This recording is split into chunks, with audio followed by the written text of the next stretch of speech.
There's a particular kind of silence that settles into a house when something irreversible has just happened. Not the comfortable quiet of a Sunday morning, not the stillness after a storm. This was different. This was the silence of a life that had just been gutted cleanly, deliberately, without warning. I stood in the driveway of the home I had lived in for 23 years, holding a single bag she had packed for me. My phone was in my jacket pocket. My wallet had $42 in it, and every bank account I had shared with my wife of 31 years had been emptied sometime in the previous 72 hours. I was 63 years old, and I had just been made to feel like I was nothing. Her name was Renee. She had been the kind of woman who made every room feel warmer when she entered it, or at least that was who I thought she was for most of our marriage. The woman who had stood at the end of that same driveway 4 weeks earlier and told me, with a calm that I still find unsettling to think about, that she had been seeing someone else for nearly 2 years, that she was in love with him, and that she wanted me gone. I had not yelled. I had not broken anything.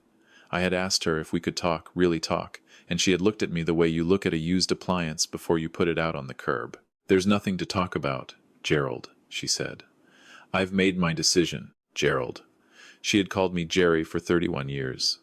In that moment, hearing my full name from her mouth, I understood that something had already ended long before she told me. I should explain who I was before all of this. I retired at 61 from a project management career.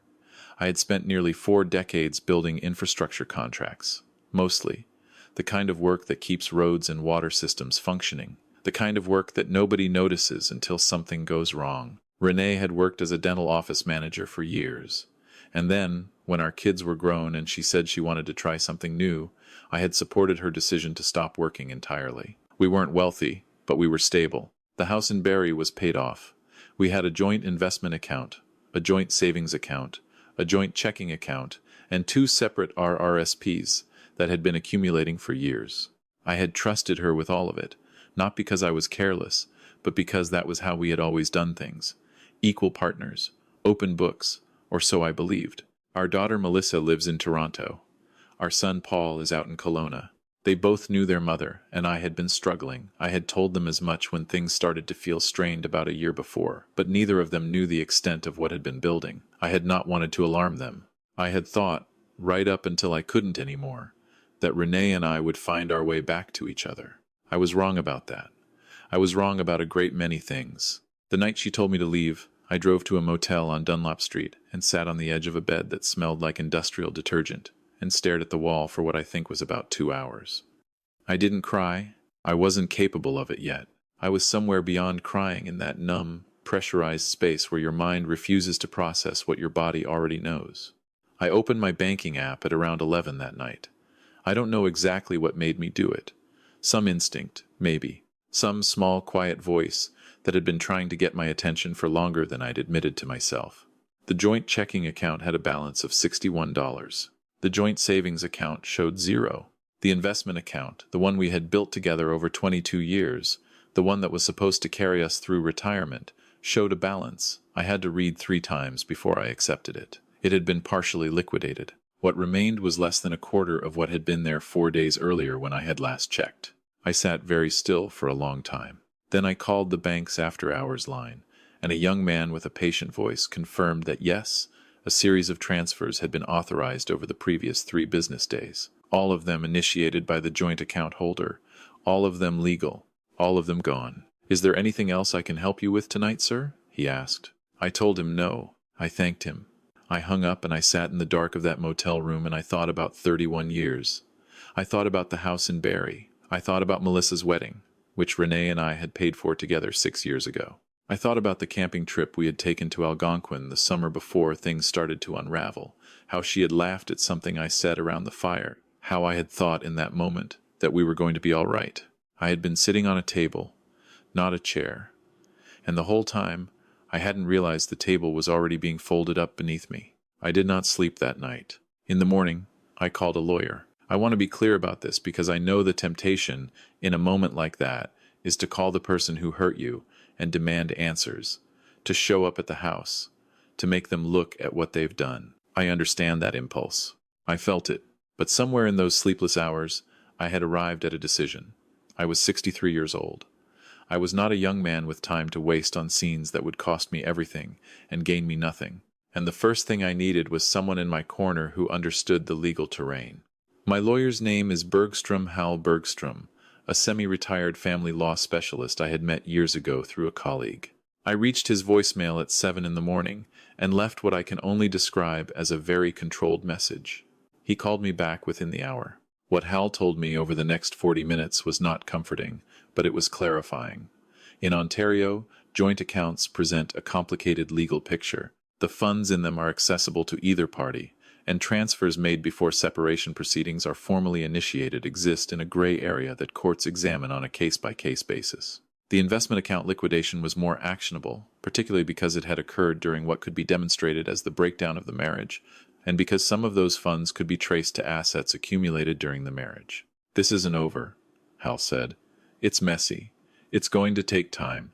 But it's not over." I held on to that. Over the next 2 weeks, I moved through a version of my life that felt like it belonged to someone else. I stayed in the motel for 4 days before Melissa drove up from Toronto and insisted I come stay with her and her husband for a while. I did not argue. I packed what little I had and I went. Melissa is like me, in some ways composed on the surface, processing quietly underneath.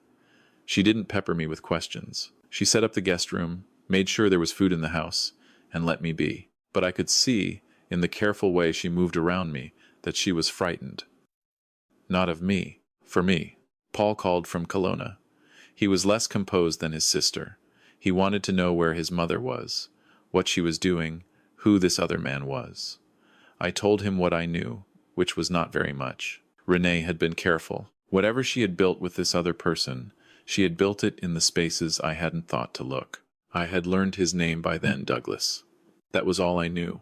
Douglas, who was apparently 54, who had apparently been introduced to Renee through a mutual friend about 2.5 years before any of this surfaced.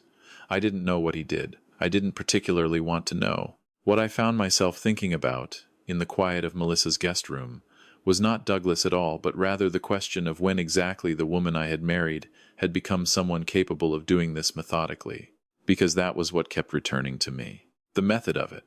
This wasn't an impulsive act. The account transfers had been planned. The investment liquidation alone would have required multiple steps, multiple authorizations. She had known what she was doing. She had thought it through. And she had done it while I was still living in that house, while we were still technically sharing meals and sleeping in the same building, while I was still hoping we might find a way through. I had been a project manager for nearly 40 years. I understood logistics. And lying there in my daughter's guest room, staring at the ceiling, I understood with a cold and settling clarity that I had been managed, that my exit from our shared life had been project managed, step by step, by someone who had decided well in advance what the outcome would be. That understanding did something to me that the initial shock hadn't quite accomplished. It made me very, very calm. Hal filed the preliminary paperwork. We documented the transfers. We gathered what financial records I had access to and began reconstructing a picture of the marital estate. It was slow work and tedious, and there were days when it felt like trying to reassemble something that had been deliberately shattered into the smallest possible pieces. But I kept going. I got up in the morning, I ate, I helped Melissa with small things around the house because it was the only way I could feel useful, and I went back to the work. About 3 weeks after the night in the motel, I got a text from a number I didn't recognize. It took me a moment to understand what I was reading. The text said, "Jerry, it's me. I need to talk to you. It's important. Please." I set the phone down on the kitchen table and looked at it for a long time. She had called me Jerry again. I did not respond that day. I showed the message to Hal, who advised caution and suggested I not engage without understanding what she wanted. I agreed. But that night, I found myself thinking about the message in a way I hadn't expected, not with the anger I thought I'd feel, not with any desire to hear her out, but with a kind of distant curiosity. What could she possibly need from me now? What could have happened in 3 weeks that would make her reach back across the distance she had created? The answer came the following morning when Melissa knocked on the guest room door and said, quietly, that she had just gotten off the phone with her mother. I asked her what was going on. Melissa sat down on the edge of the bed and took a breath. "She says Douglas took most of the money," she said. She says she's been trying to get it back and he's disappeared. She's been staying at a hotel in Collingwood and she doesn't know what to do. I listened to this. I let it settle. Then I asked Melissa how her mother had sounded. Scared, Melissa said. Really scared, Dad. I nodded slowly. I thought about the investment account. I thought about the transfers.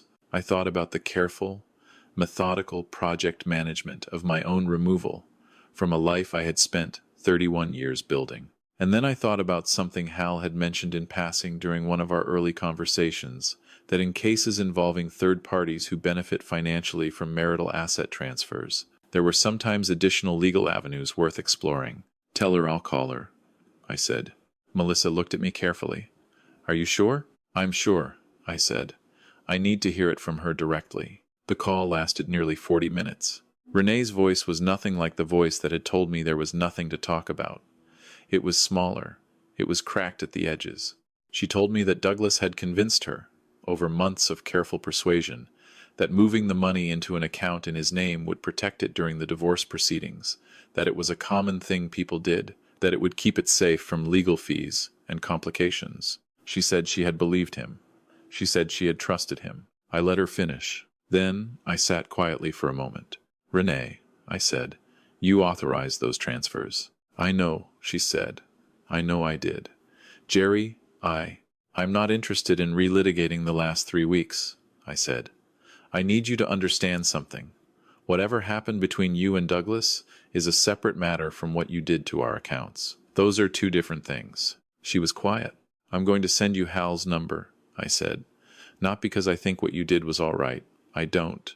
But because if Douglas transferred money he obtained from our joint assets, then legally there may be a path to recovering some of it, and that recovery would factor into the overall divorce settlement. Do you understand what I'm telling you? She said she did. Good, I said. Talk to your own lawyer first. Then the two of them can be in touch. I hung up, and I sat at Melissa's kitchen table, and I realized, almost with surprise, that I did not feel victorious. I didn't feel vindicated. I didn't feel any of the things I might have expected to feel in that moment. What I felt was something quieter and harder to name, a kind of settled recognition that the person who had once been the most important in my world had made a series of choices, and those choices had consequences, and now all of us were sitting inside those consequences together, trying to figure out what came next. I won't tell you that the legal process was fast, because it wasn't. It took 14 months from that first call to Hal to the signing of the final separation agreement. There were difficult days. There were days when I was angry in ways I hadn't known I was capable of, and days when I was simply sad, and days when I felt nothing at all, which in some ways was the hardest kind of day. Melissa and Paul were steady throughout. My son drove out from Kelowna twice. My daughter made sure I ate. My friends from my old working years, men I had known for decades, men who had weathered their own difficult passages, showed up in the way that people who have lived long enough know how to show up. Quietly, consistently, without making it into more than it needed to be. Portions of the investment account funds were eventually traced and partially recovered through a civil claim against Douglas, who had, it turned out, done something very similar with at least one other woman before Renee. I will not pretend the recovery was complete, because it wasn't. Some of it was simply gone. But what was recovered, combined with the equalization of marital assets through the divorce settlement, left me in a position that was survivable. Not what I had planned for, not the retirement I had imagined, but survivable, and with time, more than that. I moved back to Barrie, not to the house, which was sold as part of the settlement, but to a smaller place near the lake that I have come, slowly and genuinely, to prefer. I have a routine now. I walk in the mornings. I have lunch twice a week with a retired engineer named Frank, who has his own complicated history and a very good sense of humor about it. I have been relearning, at 63 and now 64, what it means to occupy a life that is entirely my own, not half of someone else's, not a counterweight to another person's ambitions, but mine. That is stranger than I expected, and better than I feared. There are things I wish I had done differently across those 31 years. I wish I had paid closer attention to the distance that had been growing between Renee and me for longer than I wanted to admit. I wish I had asked harder questions earlier. I wish I had understood sooner that a partnership, Real partnership requires both people to keep showing up for it, and that when only one person is doing that work, the gap between them doesn't stay invisible forever. But I also know this. What she did was not a consequence of my inattention. People make choices. Adults who feel unhappy in a marriage have options, honest options, difficult ones, but available ones. Draining joint accounts, authorizing transfers to a man who turned out to be running a long con, packing a bag for the husband you're pushing out the door, those are choices. And choices have weight. I am not a bitter man. I don't think bitterness serves anyone who wants to actually live the years they have left. But I am a clear-eyed one. And clarity, I've come to believe, is worth more than comfort, especially at this stage of life. If you are at a point in your life where something has been taken from you by a partner, by someone you trusted, by the simple brutality of circumstances going wrong, I want to say this plainly. The first call you make matters. Make it to someone who can help you think, not just someone who will agree with how you feel. Feelings are real, and they matter, and you will need to move through them. But in the first hours and days of a crisis, what you need is a clear head on your side and a plan. Document everything you can access. Call a lawyer before you call the person who hurt you. Protect what can still be protected. And understand that dignity, the decision to act with integrity even when the other person hasn't, is not weakness. It is the only kind of strength that compounds over time. At 63, I was made to feel like nothing. At 64, I am beginning to understand that the man who stood in that driveway holding a single bag was not nothing. He was someone who had been temporarily relieved of the things that had obscured his own outline. And slowly, in a smaller house near a lake in Barrie, that outline is coming back into focus. Some losses teach you, not because loss is good, but because when everything you thought you were is stripped back, what remains is what was actually true the whole time. And what remains, I've found, is enough, more than enough. It is enough to begin again.